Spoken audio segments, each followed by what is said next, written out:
다 끝나는 분위기 속에서 말씀을 전하는 것만큼 힘든 일은 없는 것 같습니다. 오늘 세 가지 주제를 준비했지만 한 가지만 나누도록 하겠습니다. 이제야 표정이 좀 밝아지시는 것 같은데, 풍요 속의 빈곤이라는 표현을 들어보셨을 것입니다. 저와 동시대를 사셨던 분들은 한 남자 가수의 신나는 댄스곡이 떠오르셨을 텐데요. 풍요 속의 빈곤. 이 단어들만을 놓고 보았을 때 여러분, 풍요라는 거는 어떤 뜻이죠? 잘 알고 계시는 거죠. 풍요롭다, 넉넉하고 많고 넘치다 라는 뜻을 가지고 있죠. 반대로 빈곤은 어떤 뜻입니까? 빈곤, 모자라고 부족하고 텅 비어있는 이란 뜻이죠. 이 어울리지 않는 이 서로 정반대인 두 단어가 합쳐지게 돼서 풍요 속의 빈곤이라는 표현이 생겼습니다. 어떤 뜻이죠? 이미 넘치도록 넉넉한 것을 누리고 있음에도 불구하고 그 안에서 여전히 마치 텅 빈 것만 같은 결핍과 부족을 느끼면서 살아가는 상태를 이야기하는 것입니다. 풍요 속의 빈곤. 오늘 본문의 이 비시디아 안디옥의 사람들이 지금 그런 상태입니다. 오늘 본문은 바울과 바나바의 1차 전도 여행을 이렇게 그려주고 있습니다. 바울과 바나바 그리고 마가로 구성된 이 전도팀은 살루기아와 구브로, 그 다음에 버가를 거쳐서 오늘 본문의 이 배경이 되는 비시디아 안디옥에 이르게 됩니다.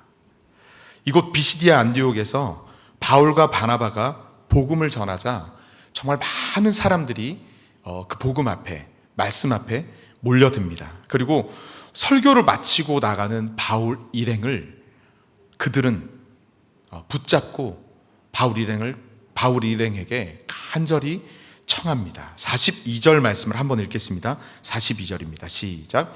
그들이 나갈새 사람들이 청하되 다음 안식일에도 이 말씀을 하라 하더라. 그들은 다음 안식일에도 이 말씀, 이 하나님의 복음을 전해달라고 간절히 간청을 합니다. 여기서 청하다라고 번역된 헬라어를 보면 미완료 과거 시제로 되어져 있습니다. 이 말은 무슨 말이냐면 한 번만 요청한 것이 아니라 여러 번 반복해서 거듭해서 간청을 했다라는 것이죠.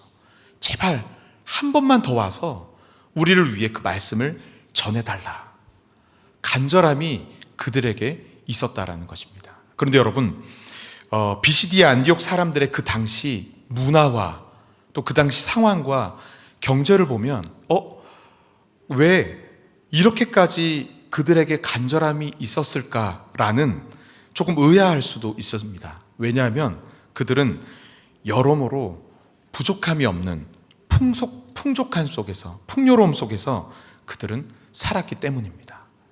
먼저 그들이 살고 있는 이 비시디아 안디옥은 당시 인구가 약 10만 명이 되는 아주 큰 대도시였다고 합니다. 뿐만 아니라 당시 로마 황제의 신전이 있는 황제의 도시였습니다. 여러분, 황제의 이름이 걸려있는 도시라면 당연히 화려했겠죠. 그렇죠? 도시의 한복판에 인간을 압도하는, 사람들을 압도하는 거대한 황제의 신전이 떡하니 세워져 있는 곳, 그곳. 그들은 이러한 화려함 속에서 부족한 것 없이 풍요로운 삶을 살았을 것입니다.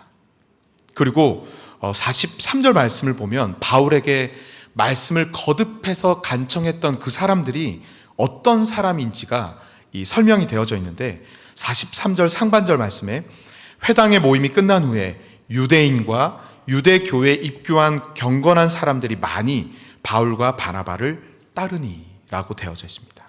그들은 유대인과 유대교회에 입교한 경건한 사람들이었습니다. 즉 그들은 나면서부터 하나님의 말씀을 가까이 하던 태생적 유대인들이었고, 또한 태생은 비록 유대인이 아니었으나 이후에 유대교회에 입문할 정도로 하나님의 말씀을 가까이 했었던 그런 이방인들이었습니다. 이처럼 여러분, 문화적으로 또 경제적으로 풍요로움을 누리고 있었고, 또 어릴 때부터 하나님의 말씀을 접했으며 수도 없이 말씀을 들었던 그들이 지금 무엇이 아쉬워서 바울과 바나바를 붙잡고 한 번만 더 우리에게 말씀을 전해달라라고 간절히 거듭해서 요청을 하고 있는 것일까요? 그들은 도시의 화려함과 말씀의 홍수 속에서 풍요롭게 살아가는 것처럼 보였지만 풍요 속의 빈곤, 그 말과 같이 실상 그들은 목말랐습니다. 그들의 영혼은 진리에 목말랐기 때문입니다. 당시 유대 회당에서 전해지던 설교들은 율법적인 설교였습니다. 여러분, 율법적인 설교, 또 율법적인 것은 어떤 것일까요? 말 그대로 율법 그 자체에만 포커스가 맞춰져 있는 것이죠.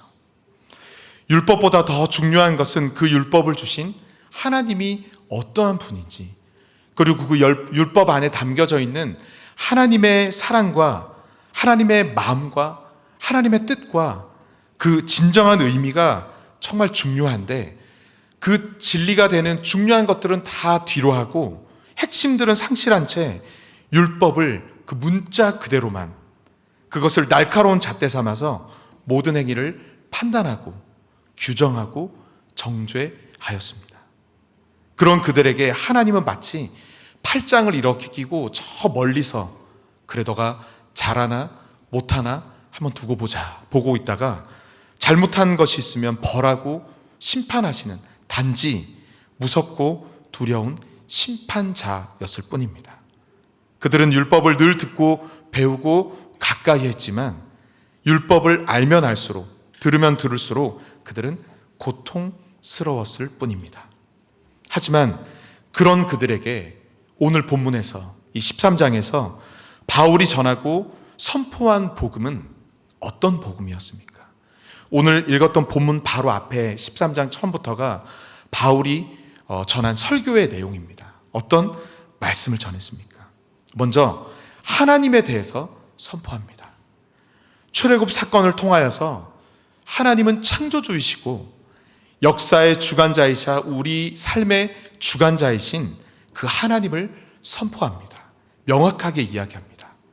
그리고 이어서 예수님의 오심과 예수님의 죽으심과 예수님의 다시 살아나심에 대해서 죄인인 우리를 구원하시기 위해 사랑하는 독생자 예수 그리스도를 하나님께서 보내주셨고, 예수 그리스도께서는 우리를 위하여서 십자가를 지셨으며 죽으셨으며, 십자가에 죽으셨던 그 예수 그리스도가 다시 살아남으로써 구원의 역사를 온전히 이루셨음을 바울은 명확하게 선포했습니다.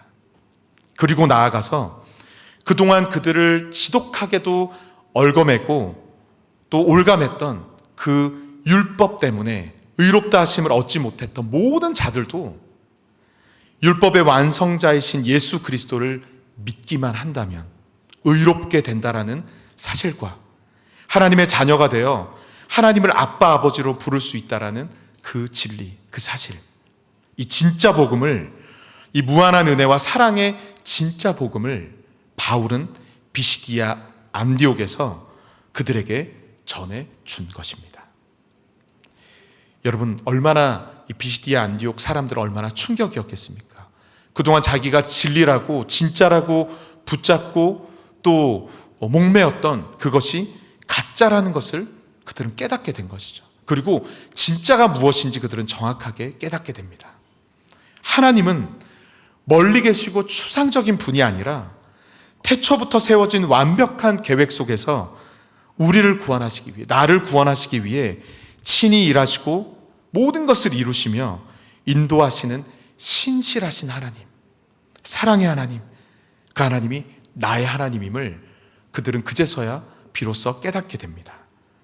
그리고 부족과 실수에 체벌하시고 심판하시는 그런 두려운 하나님이 아니라 하나님의 구원의 여정 속에서 우리를 끝까지 기다려주시고 우리를 다듬으시며 우리를 변화시키셔서 마침내 구원의 역사를 이루시는 하나님의 한량없는 은혜를 그들은 비로소 깨닫게 되는 것입니다. 그래서 그들은 이것이 너무 기뻐서 간절함으로 그동안 이 접해본 적이 없었던 이 말씀, 이 복음, 기쁨의 소식을 더 듣기 위해서 바울을 붙잡고 간청하고 있는 것이죠. 바울과 바나바는 그런 그들을 향해서 진심을 담아, 사랑을 담아 권면합니다. 우리 43절 하반절 말씀을 함께 읽어보도록 하겠습니다. 하반절 말씀입니다. 항상부터 읽겠습니다. 시작. 항상 하나님의 은혜 가운데 있으라 권하니라. 아멘. 항상 하나님의 은혜 가운데 있으라. 율법이 아니라 진짜 복음이 주는 기쁨과 자유함 가운데, 그 은혜 가운데 너희들은 거하라 라고 말합니다. 사랑하는 성도 여러분, 항상 하나님의 은혜 가운데 있으라. 바울의 권면이 오늘 우리를 향한 하나님의 말씀으로, 하나님의 음성으로 들려지기를 간절히 바랍니다. 오늘 우리는 물질과 문화와 과학의 풍요로움 속에서 정말로 많은 것을 누리고 살아가고 있지 않습니까? 또한 많은 말씀의 이 설교와 말씀의 홍수 속에서 클릭 한 번이면 수많은 말씀을 전할 수 있지만 복음이 주는 기쁨과 복음의 능력이 없이, 자유함 없이 영적인 빈곤함 속에서, 공허함 속에서 신음하고 있는 오늘 우리의 모습은 아닌지요. 하나님을 안다고, 하나님을 믿는다고, 예배를 드리고 교회를 다닌다고는 하지만 율법에 얽매여서, 비시디아 안디옥 이 성도들처럼 율법에 얽매여 스스로를 정죄하고 자책하면서 매일 무거운 마음으로 신앙생활을 하고 있었던 그들의 모습이 오늘 어쩌면 우리의 모습은 아닌지요. 하나님의 은혜 가운데 있으라. 하나님의 은혜 가운데 거하시는 저와 여러분들이 되기를 간절히 바랍니다. 이 하나님의 은혜는 어떤 은혜입니까? 예수 그리스도 안에서 성취하신 하나님의 영원한 생명의 은혜이며 하나님의 영원한 구원의 은혜인 줄 믿습니다. 우리가 하나님을 알기도 전에 하나님께서는 우리를 먼저 택하여 주셨습니다. 그 은혜. 우리가 구원을 요청하기도 전에 사랑하는 독생자 예수 그리스도를 우리에게 보내어 주신 그 하나님의 그 값없는 은혜. 우리가 손을 들기도 전에 먼저 오셔서 우리의 손을 잡아주시고 날마다 매 순간 생명의 길로 인도하여 주시는 그 하나님의 이해할 수 없는 한량없는 그 은혜. 그 은혜를 기억하고 믿고 확신하며 날마다 상기하며 그 은혜 가운데 거할 때, 이 진리 안에 거할 때 우리는 풍요 속에 빈곤이 아니라 매일 매 순간이 하나님께서 주시는 하나님의 차고 넘치는 진정한 풍성한 은혜를 누리며 살게 되는 줄 믿습니다. 이사야 66장 11절 말씀입니다. 우리 함께 읽겠습니다. 이사야 66장 11절 말씀 시작. 너희가 젖을 빠는 것 같이 그 위로하는 품에서 만족하겠고 그 영광의 풍성함으로 말미암아 즐거워하리라. 아멘. 그 영광의 풍성함으로 말미암아 즐거워하리라. 우리는 하나님의 그 풍성함 가운데서 우리는 즐거워할 수 있고 그 풍성함을 누릴 수 있게 되는 줄 믿습니다. 말씀을 맺습니다. 사랑하는 성도 여러분, 하나님의 자녀인 우리에게는 풍요 속의 빈곤이라는 말은 어울리지 않습니다. 아니, 맞지 않습니다. 우리에게는 날마다 매 순간 차고 넘치는 하나님의 그 한량없는 은혜가 우리를 향해 흐르고 있기 때문입니다. 우리의 삶을 날마다 덮고 있기 때문입니다. 항상 하나님의 은혜 가운데 있으라. 오늘 이 말씀을 기억하고 가슴에 새겨 이번 한 주 하나님의 진리의 말씀 가운데 복음의 그 소식 안에서, 복음 안에서 하나님의 은혜 가운데 진정한 기쁨과 감사와 자유함을 누리며 승리하며 살아갈 수 있는 저와 여러분들이 되기를 간절히 바랍니다. 특별히 오늘 상반기 양육과정을 수료하시는 우리 모든 성도 여러분, 그동안 듣고 배웠던 이 그 모든 말씀이 단지 지식으로만, 율법으로만 남는 것이 아니라 이 말씀들을 통해서 하나님을 앞으로도 더욱 깊이 알아가고 말씀을 통해 하나님 아버지의 그 사랑의 너비와 길이와 높이와 깊이를 더욱 깊이 깨달으며 그 하나님이 오늘 나의 하나님이심을 믿고 확신함으로 복음이 주는 그 자유함과 능력을 경험하며 살아가실 수 있는 우리 모든 수료자분들과 우리 모든 성도님들의 복된 삶이 되기를 간절히 바랍니다. 오늘 말씀을 기억하시면서 오늘 함께 찬양 부르실 때 하나님의 그늘 아래라는 찬양, 하나님의 은혜 아래, 하나님의 그늘 아래 함께 고백하며 나아가도록 하겠습니다.